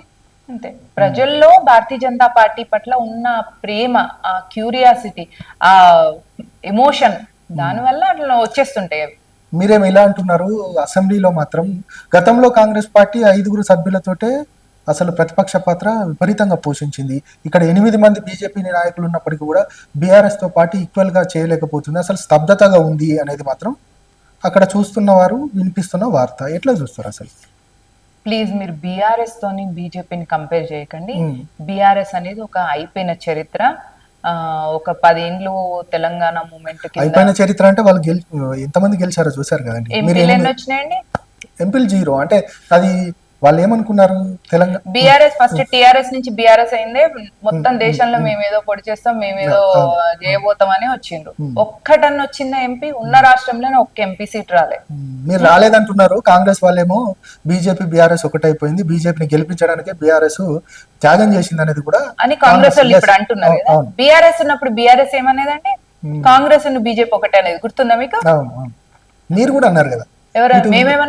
బీఆర్ఎస్ కాంగ్రెస్ ఒకటే అని మీరు, బీఆర్ఎస్ కాంగ్రెస్ ఒకటే అనేది మేము అంటాం, కానీ వాళ్ళిద్దరు ఎప్పుడైనా ఏమంటారు? అసలు ఎవరు ఒకటి అనేది కన్ఫ్యూజన్. ప్రజలు మాత్రం ఇంకా కూడా అదే అనిపిస్తా ఉంది. ఏంటి అసలు? మీరు ఒక క్లారిటీ ఇవ్వండి నిజంగా. ఇప్పుడు బీఆర్ఎస్ బీజేపీ కాంగ్రెస్ ఇవన్నీ వాళ్ళ మీద చెప్తున్నారు, వాళ్ళు వీళ్ళ మీద చెప్తున్నారు తప్ప అసలు కాన్సెప్ట్ బీజేపీ మేము ఒక సిద్ధాంతం గల పార్టీ, బీజేపీగా మేము 100% ప్రజల కోసం కొట్లాడుతున్నాం అనేది కాన్ఫిడెంట్ ఎందుకు చెప్పట్లేదు? ఆ పార్టీ అనేది మీ పైన ఎందుకు బురద చల్లుతున్నారు, మీరు వాళ్ళ పైన ఎందుకు బురద చల్లుతున్నారు? పొలిటికల్ గా బురద చల్లడము అనేది డిఫరెంట్. నెక్స్ట్ మీరు ప్లీజ్ బీఆర్ఎస్ అచీవ్మెంట్స్ ఒకసారి చూడండి, భారతీయ జనతా పార్టీ అచీవ్మెంట్స్ ఒకసారి చూడండి. దయచేసి ఒక 10 years మాత్రమే పొలిటికల్, ఇంత సుదీర్ఘమైన పొలిటికల్ లో 10 years ఉన్న బీఆర్ఎస్ సింకింగ్ బోట్ అండి. మీరు దయచేసి బీఆర్ఎస్ తో బీజేపీని కంపేర్ చేయకండి. కేసీఆర్ గారు ఒక చరిత్ర, అది అయిపోయింది. ఆయన నెక్స్ట్ రీప్లేస్ చేసే నాయకుడు బీఆర్ఎస్ లో లేరు. బీఆర్ఎస్ రెండు ముక్కలుగా చీలిపోయే ఉంది. చీలిపోయిన తర్వాత ఆ రెండు ముక్కలు రెండు కొట్లాడుకుంటాయి కదా, అప్పుడు మేము ఆలోచిస్తాం ఏం చేయాలి అనేది. అప్పటిదాకా బీఆర్ఎస్ అంత లీడ్ లో ఏం లేదు. ఇప్పుడిప్పుడే మొన్ననే ఓడిపోయింది కదా, కొంచెం ఏదో పేరు తెచ్చుకుందాం, మళ్ళీ ఏమైనా తెచ్చుకుందాం. రేవంత్ రెడ్డి పిచ్చి పిచ్చిగా చేస్తున్నాడు, మూసి అని హైడ్రా అని తలకిందులుగా చేస్తున్నాడు. ఎందుకంటే గుంపు మేస్త్రికి ఏం చేయాలో తెలుస్తలేదు, ఇష్టం వచ్చినట్టుగా ఇండివిజువల్ గా డిసిషన్స్ తీసుకుంటున్నాడు ఒకటి. రెండోది ఆ పార్టీలో ఏంటంటే ఆ ఇటలీ మాతకు ఉన్న ఆమె పప్పు కొడుకుకి వీళ్ళకు ఉడిగం చేయడం అనేది, బూట్లిక్కింగ్ చేయడం అనేది కాంగ్రెస్ ది. కాబట్టి అక్కడికి వెళ్ళాలి. ప్రతిసారి రేవంత్ రెడ్డి ఢిల్లీ పోవాలి, తెలుసుకోవాలి, రావాలి. ఎందుకు? ఒక ఫ్యామిలీకి బూట్లిక్కింగ్ చేస్తేనే వాళ్ళకి ఇక్కడ నడుస్తుంది. కానీ భారతీయ జనతా పార్టీ ఒక ఫ్యామిలీ కోసం చేసేది కాదు. మేము అందరం నార్మల్ పీపుల్. నేను ఒక మిడిల్ క్లాస్ అమ్మాయిని, నరేంద్ర మోదీ గారు కూడా ఒక మిడిల్ క్లాస్ ఛాయ్ అమ్ముకునే వ్యక్తి ప్రధానమంత్రి. భారతీయ జనతా పార్టీలో అందరు మిడిల్ క్లాస్ వాళ్ళు నార్మల్ పీపులే ఉంటారు. కాబట్టి మీరు దయచేసి బీఆర్ఎస్ తో కంపేర్ చేయకండి. బీఆర్ఎస్ గురించి అసలు మాట్లాడడమే వేస్ట్, అది సింకింగ్ బోట్. మిగిలింది ఏమున్నది అంటే ఇప్పుడు రేవంత్ రెడ్డి ప్రభుత్వం గురించి మాట్లాడదు. రేవంత్ రెడ్డి చేసే పనులన్నిటితో ప్రజలే అసహించుకుంటున్నారు. భారతీయ జనతా పార్టీ లీడ్ లోకి వస్తుంది. నేనేమంటున్నానంటే దేశవ్యాప్తంగా ఒకవైపు అయితే తెలంగాణ గురించి మాట్లాడుతున్నాం కాబట్టి, తెలంగాణలో ప్రజెంట్ మీరు 8 మంది ఎమ్మెల్యేలు ఉన్నప్పటికీ కూడా అసెంబ్లీలో స్తబ్దతగా ఉంటున్నారు, యాక్టివ్గా లేరు అనేది మాత్రం ఆ వార్త చక్కర్లు కొడుతూ ఉంది. నిజంగా ఆ పరిస్థితి కనబడుతుంది. బీఆర్ఎస్ సంబంధించి పోడియం వైపు నిన్న మనం చూసాం, పోడియం వైపుకి వెళ్ళిపోతున్న సందర్భం కనబడుతుంది. ప్రజా సమస్యల మీద ప్రతిరోజు గలమెత్తుతున్నారు అనేది కూడా బీఆర్ఎస్ చెప్తున్నారు. నిజంగా ఎందుకు అట్లా స్తబ్దతగా ఉన్నారు బీజేపీ అంటే? పోడియం మీదకి వెళ్ళడం, స్పీకర్ల మీద మైకులు ఇష్టేయడం, పక్కన ఆపోజిషన్ పార్టీ ఎంపీలు ఎవరన్నా ఉంటే వాళ్ళను దౌర్జన్యంగా ఇట్లా దొబ్బేయడం, దొబ్బితే వాళ్ళకు నెత్తి నుంచి రక్తాలు గారి వాళ్ళు పోయి హాస్పిటలైజ్ అవ్వడం. ఈ చరిత్ర కాంగ్రెస్ కి బీఆర్ఎస్ కి ఉంటది. బీఆర్ఎస్ కూడా తెలంగాణ మూమెంట్ లో హరీష్ రావు గారు ఎట్లా చేసిన ఒక్కసారి మీరు చూడండి, స్పీకర్ మీదకి మైకులు ఇసిరేయడం, ఇట్లాంటి థింగ్స్, ఇట్లాంటి అన్డెమోక్రటిక్ థింగ్స్ భారతీయ జనతా పార్టీ అధికారంలో ఉన్న వాళ్ళు ఎవరు చేయరు. అంటే భారతీయ జనతా పార్టీ ఎమ్మెల్యేలు కానీ ఎంపీల నుంచి మీరు డిసిప్లిన్ ఎక్స్పెక్ట్ చేస్తారు. ఇట్లాంటి యాక్టివిటీస్ మేము చెయ్యం. పోడియం మీదకి పోయడం, స్పీకర్ల మీదకి మైక్లు ఇసిరేయడం. నిన్న కూడా మీరు చూడండి, రాహుల్ గాంధీ ఏం చూసిన తోటి ఎంపీని దొబ్బంగానే ఆయన పోయేసి హాస్పిటలైజ్ అయినరా, రక్తం గారుతుంది ఆయన. గది వీళ్ళ చరిత్ర. మేము అట్లాంటివి చెయ్యం, బరాబర్ చెప్తున్నాం, మేము చెయ్యం. మేము మూసీ ఇష్యూ అయినప్పుడు మొత్తం ప్రజాప్రతినిధులందరూ మూసీ ఇష్యూ అప్పుడు ప్రతి వాడకి వెళ్ళింది. అక్కడనే మేము నిద్ర కూడా చేసినాం ఆ ప్రజాప్రతినిధులందరూ. ఎందుకు? వాళ్ళ కోసం మేము ఉన్నామని చెప్పడమే కదా. మేము ఇట్లా పని చేస్తామండి ఫీల్డ్ లో. ఓకే మేడం, మీరు అన్నారు మూసీ గురించి మేము ప్రజల తరపున ఫైట్ చేసాం, అక్కడ నిద్ర కూడా చేసామని అంటున్నారు. కానీ మూసీకి సంబంధించి మీ పార్టీలోనే డిఫరెన్స్ ఒపీనియన్ ఉంది. ఒకవైపు మీ ఎంపీ గారేమో రఘునందన్ రావు గారు మూసీ అనేది అంటే ఆ పేదల ఇల్లు కూలగొట్టడమో లేకపోతే అక్రమ ఎవరైతే కట్టుకున్నారో వాళ్ళందరి ఇల్లు కూలగొట్టడం కరెక్టే, సబబే అన్నారు. అంటే హైడ్రా వచ్చడం కరెక్టే అని ఆయన అన్నారు. కానీ ఈటల రాజేందర్ గారేమో ఖచ్చితంగా హైడ్రా తప్పు, హైడ్రాకు సంబంధించిన ఎవరైతే నష్టపోయారో, ఎవరైతే ఇబ్బందులు పడుతున్నారో వాళ్ళ దగ్గరికి వెళ్ళి నిద్ర చేశారు. ఏంది మీ పార్టీలో రెండు డిఫరెన్స్? అంటే ఎందుకు ఈ పరిస్థితి వచ్చింది? మీరు మూసీ అనేదాన్ని మీరు క్లియర్ గా అర్థం చేసుకోవాలండి. ఫస్ట్ ఆఫ్ ఆల్ అక్కడ ఒక ఇల్లు కట్టుకున్నారు అనుకోండి, ఒక 100 గజాల ఏరియాలో ఒక వ్యక్తి ఇల్లు కట్టుకున్నాడు అనుకోండి. ఇంటికి పర్మిషన్ ఇచ్చింది ఎవరు? రిజిస్ట్రేషన్ ఆఫీసే కదా. ఎలక్ట్రిసిటీ డిపార్ట్మెంట్ కూడా ఎలక్ట్రిక్ సప్లై ఇచ్చింది కదా. వాటర్ డిపార్ట్మెంట్ కూడా వాటర్ సప్లై ఇచ్చింది. వీళ్ళందరూ బాధ్యులు. వీళ్ళందరూ ఎవరు ఉన్నప్పుడు ఉన్నారు? గత ప్రభుత్వం బీఆర్ఎస్ ఉన్నప్పుడు వచ్చింది. వాళ్ళు వచ్చేసి మూసీ కోసం వాళ్ళు కొట్లాడినామంటే మీరే అంటే దొంగే వచ్చేసి దొంగ అని అరిచినట్టు ఉంటది. బీఆర్ఎస్ వాళ్ళు వచ్చేసి మాట్లాడినారు. నెక్స్ట్ రేవంత్ రెడ్డి వీళ్ళందరికీ ఇల్లులు అక్కడ కూల్చేస్తా అని చెప్పినప్పుడు ముందు జీవో ఇచ్చిండ్రా, కొన్ని కూల్చిన తర్వాత జీవో ఇచ్చిండ్రా? మీరు చెప్పండి. జీవో ఎప్పుడు వచ్చింది? కూల్చిన తర్వాత దాన్ని లీగలైజేషన్. అంటే మీ చేతుల అధికారం ఉంటే మీరు ఇష్టం వచ్చినట్టు చేస్తారు. ఇది కాంగ్రెస్ చరిత్ర. కాంగ్రెస్ చరిత్ర ఎప్పుడైనా ఇంతే. వాళ్ళ అధికారంలోకి వస్తే వాళ్ళ రుబాబ్ లాగా వాళ్ళ తాత జాగీర్ల లెక్క చేస్తారు. అది కాంగ్రెస్ లో ఉన్న కార్యకర్త, బూత్ స్థాయి కార్యకర్త నుంచి మొదలు పెడితే ఇటలీ మాత కొడుకు దాకా కూడా వీళ్ళ బుద్ధి ఇట్లనే ఉంటది. మీరు ఇచ్చిండ్రు కూల్చేసిండు కొన్ని, తర్వాత దాన్ని మీరు కూల్చిన పనిని లీగలైజ్ చేసిండు, ఎందుకంటే మళ్ళీ తర్వాత ఏ లీగల్ ఇష్యూ రావద్దు అన్నట్టుగా జీవో తర్వాత ఇచ్చిండు. ఓకే, నెక్స్ట్ మీరు కూల్చేసిన తర్వాత పర్మిషన్ ఇచ్చిన గవర్నమెంట్ ఎంప్లాయీస్ ని సస్పెండ్ చేసిందా, ఆ వాటర్ డిపార్ట్మెంట్ ఎవరెవరైతే పర్మిషన్ ఇచ్చిన వాళ్ళని సస్పెండ్ చేసిన, ఎలక్ట్రిసిటీ వాళ్ళని సస్పెండ్ చేసిన, వీళ్ళందరూ కూడా కల్పిట్సే కూడా తలా ఇంత పాపం చేస్తారు మీరే. కానీ మీరు నెత్తి ఎవరి చేతుల మీద పెడతారు?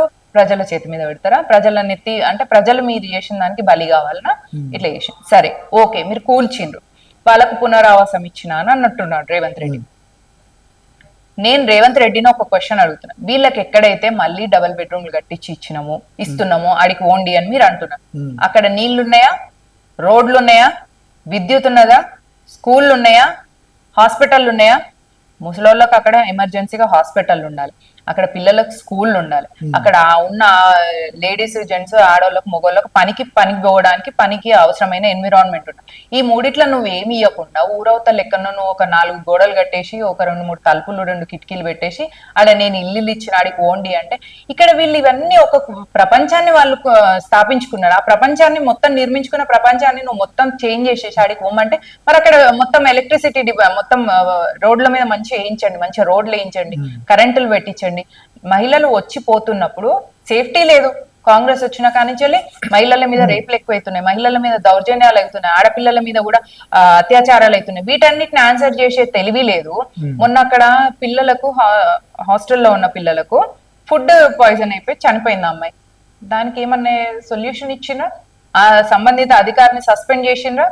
చెయ్యరు. ఇవేం చెయ్యరు. మీద పొలిటికల్ గా అంటే ప్రజల శ్రేయస్సు గురించి ఆలోచించే ఓపికే లేదు రేవంత్ రెడ్డి. రైట్ మేడం, అంటే ఒక అట్టడుగు వర్గాల యొక్క ప్రతినిధిగా వారి యొక్క ఏదైతే వారి ఎదుర్కొంటున్న సమస్యల పైన అద్భుతంగా రాజ్యాంగం రాసిన అంబేద్కర్ నిజంగా అదే దళితులకు సంబంధించిన అంశం పైన గతంలో వివక్షకు గురి చేసిన మతంగా హిందూ మతంగా చూపించే కొంతమంది ఉంటారు. 100%. ఆ హిందూ మతాన్ని ఇప్పటికీ కొంతమంది దళితులు వ్యతిరేకిస్తున్న నేపథ్యంలో మళ్ళీ అంబేద్కర్ను ఆరాధించే ఇటు అట్టడుగు వర్గాల ప్రజలు, ఇటు దళితులు కావచ్చు, బహుజనులు కావచ్చు, వారు అంబేద్కర్ను అవమానించిన రీతిగా మాట్లాడితే వారు మళ్ళీ పార్టీకి దూరం అయ్యే అవకాశం ఉంటుంది కదా. ఎందుకు ఆ వ్యాఖ్యలు చేయాల్సిన పరిస్థితి ఎందుకు వచ్చింది? అంబేద్కర్ గారిని హిందూ వ్యతిరేకిగా, హిందువుల పట్ల ద్వేషం ఆయనకుంది అనే ఒక కొత్త కాన్సెప్ట్ ని తీసుకొచ్చింది కాంగ్రెస్ ప్రభుత్వం. అంబేద్కర్ గారి సర్నేమ్ అంబేద్కర్ కాదండి, అంబావాడేకర్ అని ఉండేదన్నమాట. వారి టీచర్ ఒకరు వారికి ఆ నేమ్ ఇచ్చింది, సర్నేమ్. నా సర్నేమ్ పెట్టుకో, నువ్వు చాలా బ్రైట్ స్టూడెంట్, నువ్వు బ్రిలియంట్ స్టూడెంట్. ఆయన సరస్వతి పుత్రుడు. ఏదైనా విషయం ఉంటే ఇట్లా తొందరగా క్యాచ్ చేసేవాడంట.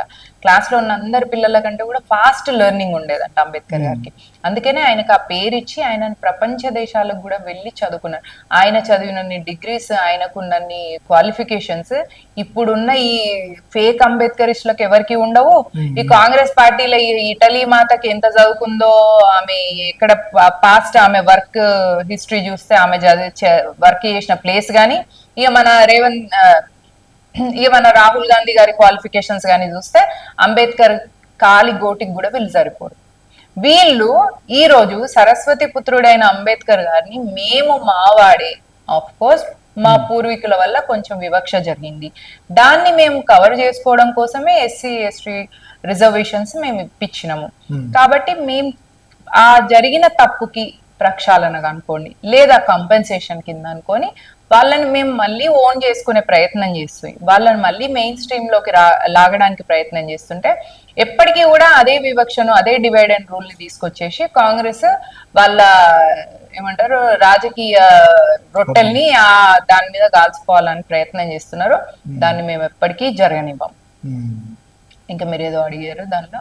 నిజంగా అంటే అంబేద్కర్ అంత అద్భుతంగా కొలిచే వ్యక్తులు వాళ్ళంతా, అంటే దేవుళ్ళగా కొలిచే వ్యక్తులు అంబేద్కర్ని అట్లా అవమానకంగా మాట్లాడారు అనే ఆ వ్యాఖ్యలను వాళ్ళు ఎట్లా జీర్ణించుకుంటారు? వాళ్ళు అమిత్ షా గారు అంబేద్కర్ అని ఎందుకంటారు, ఒక దేవుణ్ణి తలుస్తే 100% పుణ్యం అని వస్తుంది కదా అని అన్నారు. అంబేద్కర్ అదొక మీకు ఫ్యాషన్ అయిపోయింది అని అన్నారు. అంటే అంబేద్కర్ను కొంత అవమానించినట్టే అనేది కూడా వాళ్ళు చెప్పుకుంటున్న సందర్భం. ఆ రోడ్ల మీదకి వస్తున్నారు ఎవరైతే అట్టడుగు ప్రజలు ఉన్నారో, దళితులు, బీసీలు, అంబేద్కర్ను అభిమానించే వాళ్ళంతా కూడా రోడ్ల మీదకి వస్తున్నారు. వాళ్ళు ఇప్పుడిప్పుడే మీ పార్టీకి దగ్గర అవుతున్న నేపథ్యంలో ఇప్పుడు ఈ వ్యాఖ్యల వెనుకాల మళ్ళీ వాళ్ళు వెనక్కి వెళ్ళే పరిస్థితి ఉంటుంది కదా. మీరు అనుకుంటున్నారు అందరు వస్తున్నారని మీరు అనుకుంటున్నారు, అందరు రావట్లేదు. మీరు ఒకవేళ అట్లా అన్నదే కరెక్ట్ అయ్యేది ఉంటే ఆ ఈ పార్టీకి చాలా మంది మాట్లాడాలి, కానీ ఎవరు మాట్లాడతలేరు. ఒకటి. రెండో విషయం ఏంటిదంటే కాంగ్రెస్ ఎజెండాలో ఎప్పుడైనా కూడా యాంటీ హిందూ ఎజెండా. అందుకనే అంబేద్కర్ గారు హిందూ ఐకాన్ గా కావద్దు అని ఆయన హిందుత్వానికి, హిందువులకు, దేశ ప్రజలకు దూరం చేసిండ్రు. దానికి ఒక చిన్న ఎగ్జాంపుల్ చెప్తాను. రిడల్స్ ఆఫ్ హిందూయిజం అనే బుక్ ఎప్పుడు పబ్లిష్ అయిందండి? అంబేద్కర్ గారు ఎప్పుడు తనుజాలించారు? అంబేద్కర్ గారు తన శరీరాన్ని వదిలేసి ఆయన చనిపోయిన తర్వాత కొన్నేళ్ల తర్వాత రిడల్స్ ఆఫ్ హిందూయిజం అనే బుక్ కాంగ్రెస్ గవర్నమెంట్ ఉన్నప్పుడు బయటకు వచ్చింది. అందులో మొత్తం anti Hindu, anti nation, anti India, రాముడు కృష్ణుడు లీలలు అనేది కూడా రాశాడు అంబేద్కర్. అదేంటున్నా అదాన్ని రిడల్స్ ఆఫ్ హిందూయిజం అనే బుక్ అది. దాని తెలుగు వర్షన్ మీరు చెప్తున్నారు, నేను ఇంగ్లీష్ వర్షన్ గురించి చెప్తున్నా. ఆ బుక్ పబ్లిష్ అయిన ఇయర్ చూడండి మీరు, అంబేద్కర్ గారు చనిపోయిన ఇయర్ చూడండి. చాలా మంది ఏమనుకుంటారు అంటే హిందువులు కూడా అంబేద్కర్ యాంటీ హిందూ అనుకుంటారు, కానీ కాదు. Ambedkar was a Hindu lover, Ambedkar was a nation lover. ఈ దేశానికి ఉన్న ఒక గొప్ప దేశభక్తుడు అంబేద్కర్, ఈ ధర్మానికి ఉన్న ఒక ధర్మ ప్రియుడు అంబేద్కర్. అంబేద్కర్ గారు ఆయన చరిత్రను మొత్తం వక్రీకరించింది కాంగ్రెస్. మీరు చిన్న ఎగ్జాంపుల్ అండి, రిడల్స్ ఆఫ్ హిందూయిజం అనే బుక్ ఎప్పుడు వచ్చింది? రిడల్స్ ఆఫ్ హిందూయిజం అనే బుక్ ఎప్పుడు వచ్చింది? అంబేద్కర్ గారు ఇప్పుడు చనిపోయారు. ఒక వ్యక్తి చనిపోయిన తర్వాత ఆ వ్యక్తి పేరు మీద ఒక బుక్ రిలీజ్ అయింది అనుకోండి, దానిలో ఏం రాసినా కూడా ఆ వ్యక్తికి మీరు దాన్ని మొత్తం మ్యానిపులేట్ చేసింది అనుకోండి, అప్పుడు ఎవరికి పోతుంది? కాంగ్రెస్ చేసిన దౌర్జన్యాలలో కాంగ్రెస్ అనేది ఒక యాంటీ హిందూ పార్టీ, అలా నో డౌట్. కాంగ్రెస్ వచ్చిన తర్వాత దేశంలో స్కామ్లు జరిగినాయి. అండ్ ఇటలీ మాతనికి ఈ కాంగ్రెస్ వాళ్ళది ఎంత దౌర్భాగ్య పరిస్థితి అంటే వాళ్ళకు మన ఇండియాలో పుట్టిన ఒక భారతీయులు కూడా వాళ్ళకి దొరుకుతలేరు వాళ్ళ పార్టీకి అధ్యక్షుడిగా. ఇటలీ మాతని వాళ్ళ పార్టీకి అధ్యక్షురాలుగా పెట్టుకుంటున్నా. సరే, వీళ్ళనే నేను కాంగ్రెస్ నే ఒక క్వశ్చన్ అడుగుతా. మీరు ఒక ఇటలీ దేశస్తురాల్ని తీసుకొచ్చి పార్టీకి అధ్యక్షురాలుగా పెట్టుకున్నారు. చాణక్యుడు, చంద్రగుప్తుడు గ్రీక్ యువరాణిని పెళ్లి చేసుకుంటా అని చెప్తాడు అనమాట. చెప్తే అప్పుడు చాణక్యుడు చెప్తాడు, నువ్వు ఈ దేశానికి రాజు, నీకు ఒక రాజుగా నీకు ఒక బాధ్యత ఉంటది. నీ బాధ్యతలో నువ్వు ఉన్నప్పుడు, అంటే అంత పెద్ద పొజిషన్ లో నువ్వు ఉన్నప్పుడు, ఒక విదేశీ మహిళను ఈ దేశానికి నువ్వు మహారాణిగా నేను ఒప్పుకోను. ఈ దేశంలో ఉన్న ఈ సంస్కృతి సాంప్రదాయాలు తెలిసిన అమ్మాయిని నువ్వు ఫస్ట్ పెళ్లి చేసుకొని మాకు ఒక వారసుని నువ్వు ఈ రాజ్యానికి లీగల్ హెయిర్ ని ఇచ్చిన తర్వాత నువ్వు ఆ విదేశీ హెలెన్ ని చేసుకున్నావు, నాకు ఓకే అని చెప్పేసి చంద్రగుప్త మౌర్యకి చాణక్యుడు మన సంస్కృతి సాంప్రదాయాలకు సంబంధించిన ఒక యువతినిచ్చి పెళ్లి చేసి, తర్వాత బింబిసారుడు అనే ఒక వాళ్ళ లీగల్ హెయిర్ అంటే రాజకుమారుడు పుట్టిన తర్వాత అప్పుడు చంద్రగుప్తుడికి పర్మిషన్ ఇస్తాడు చాణక్యుడు. ఇది చాణక్య నీతి. అంటే ఒక విదేశీ మహిళ ఎప్పుడైనా కూడా మన దేశ సంస్కృతిని కానీ మన సాంప్రదాయాల్ని కానీ ఓన్ చేసుకోదు అనేది ఒక 100% నోన్ ఫ్యాక్ట్. ఇది ఇంకొక విషయం ఏంటిదంటే, మిలిటరీలో, ఆర్మీలో, రాలో లేదా సిఐలో ఏదైనా ఒక గూఢాచార వ్యవస్థలో పైన స్థాయిలో ఉన్న ఆఫీసర్స్ ఎవరైనా ఒక విదేశీ మహిళను ఏదైనా దేశంలో ఉండి ఆ దేశంలో ఏదైనా పని మీద ఆయన వెళ్ళినప్పుడు, అంటే వీళ్ళ రా ఏజెన్సీస్ ఉంటాయి కదా, రా ఏజెంట్ గా వేరే దేశం వెళ్ళినప్పుడు అక్కడ ఎవరైనా యువతిని ఆయన ఇష్టపడి పెళ్లి చేసుకుంటే ఆయనను అప్పటి నుంచి ఆ సీక్రెట్ మిషన్స్ నుంచి దూరం పెడతారు. ఎందుకంటే ఆయన పెళ్లి చేసుకున్న మహిళ విదేశీ మహిళ కాబట్టి అది దేశానికి ప్రమాదకరము. అట్లాంటిది నువ్వు ఇటలీ నుంచి వచ్చిన ఒక సంస్కృతి సాంప్రదాయాలకు అగేన్స్ట్, ఆమె ఒక క్రిస్టియన్, ఇటలీ నేషనలిస్ట్, ఆమెను తీసుకొచ్చి నువ్వు దేశానికి ప్రధానమంత్రిలో ఉండే స్థాయిలో పెట్టి ఒక పపెట్ ప్రైమ్ మినిస్టర్ ని నడిపించిన ఈ కాంగ్రెస్ పార్టీ, ఒక నీచమైన చరిత్ర ఉన్న కాంగ్రెస్ పార్టీ ఈ రోజు అంబేద్కర్ గారిని ఓన్ చేసుకుంది అంటే మేము ఎట్లా నమ్ముతాం? పప్పెట్ గా మన్మోహన్ సింగ్ గారిని నడిపించినప్పుడు ప్రపంచం మొత్తం మీడియాలో రాసిందండి, most under achievable prime minister Manmohan Singh అని రాసింది. ఆయన మన్మోహన్ సింగ్ గారికి వీళ్ళు ఇచ్చిన స్పీచ్ స్క్రిప్ట్ ఎట్లుంటది తెలుసా? ఆయన వెళ్ళి ఫారిన్ కంట్రీస్ లో భారతదేశంలో ఉన్న న్యాచురల్ రిసోర్సెస్ వనరులన్నిట్లో మొదటి హక్కు ముస్లింలకు ఉంటది అని ఆయన అన్నప్పుడు బ్రిటిష్ మీడియా ఏం రాసిందంటే భారతదేశం గురించి, భారతీయులు ఇంకా కూడా మానసిక బానిసత్వాన్ని వదిలిపెట్టలేదు, వీళ్ళకు 1947లో అనవసరంగా స్వతంత్రం ఇచ్చినము అని రాసింది. మానసిక బానిసలు భారతీయులు అని రాసింది. అట్లాంటి అన్ని చూసి మన్మోహన్ సింగ్ గారు బరాక్ ఒబామా వెనుక వెళ్తున్న ఆ వే ఆఫ్ ఆయన carrying the way he was carrying himself చూసి ఎంతో మంది నిరాశకు నిస్పృహకు లోనేరు. అదే 2014 లో ఒక్కటేసారి యూటర్న్ తీసుకొని బరాక్ ఒబామా నరేంద్ర మోదీతో కలిసి నడుస్తున్నప్పుడు సింహంతో నడుస్తున్న ఫీలింగ్ వచ్చింది. ఆ సింహం భారతదేశ ప్రధానమంత్రి నరేంద్ర మోదీ. ఆయన వచ్చేసరికి ఒకటేసారి ప్రపంచం మొత్తం కూడా దేశాన్ని చూస్తుంది, భారతదేశాన్ని చూస్తుంది. ఎంతో మంది యువకులకు ఇన్స్పిరేషన్. అట్లాంటి ఇన్స్పైర్డ్ సోల్స్ ని, అట్లాంటి ఇన్స్పైర్డ్ వ్యక్తులను కేవలం భారతీయ జనతా పార్టీ మాత్రమే ఇవ్వగలదు. రాసి పెట్టుకోండి. మరి మన్మోహన్ సింగ్ గొప్ప ఆర్థికవేత్త, మోదీ మన్మోహన్ సింగ్ ఆర్థికవేత్త కాదు అని మేము అనట్లేదు, మన్మోహన్ సింగ్ కి కేపబిలిటీ లేదు అని కూడా మేము చెప్పట్లేదు. కానీ ఆయన ఒక ఇటలీ మాత చేతిలో ఒక పప్పెట్ గా ఉన్న ప్రైమ్ మినిస్టర్. Right madam. ఇక తెలంగాణ రాజకీయాల విషయానికి వస్తే మీకు కేటీఆర్ కేసు గురించి తెలుసా అండి? ఈ రేసు మన డ్రగ్స్ మీరు ఆల్రెడీ లాయర్ గా ఉన్నారు. అసలు ఆ కేసుకు సంబంధించి ఏంటి, ఆయన జైలుకు వెళ్ళబోతున్నారా అంటే ఏం చెప్తారు? అసలు ఆ కేసుకు సంబంధించి మీరు ఏమైనా రీసెర్చ్ చేశారా? శాంపిల్స్ తీసుకోలేదు కదా. శాంపిల్స్ తీసుకుంటే మాత్రం ఒకవేళ ఆయన డ్రగ్ కన్స్యూమ్ చేసేది ఉంటే తీసుకుంటే, వాళ్ళు శాంపిల్స్ ఇవ్వలేదు కదా. అవును, ఇవ్వలేదు. అంటే ఎట్లా ఉండబోతుంది నిజంగా? అంటే ఫర్దర్ గా ఆ కేసుకు సంబంధించి మీరు ఏం చెప్తారు? అంటే రేవంత్ రెడ్డి గారు కూతురు ఎంగేజ్మెంట్ అప్పుడు కేసీఆర్ గారు ఆయన జైల్లో పెట్టించారు. కూతురు ఎంగేజ్మెంట్ ని చూసుకొని. కాబట్టి ఇప్పుడు దాన్ని ఎట్లా పగ తీసుకోవాలా, ఎట్లా ప్రతీకారం తీర్చుకోవాలి అనే మోడ్ లో రేవంత్ రెడ్డి గారు ఉన్నారు. తండ్రి కాకపోతే కొడుకు మీద తీసుకుందామని చూస్తున్నారు.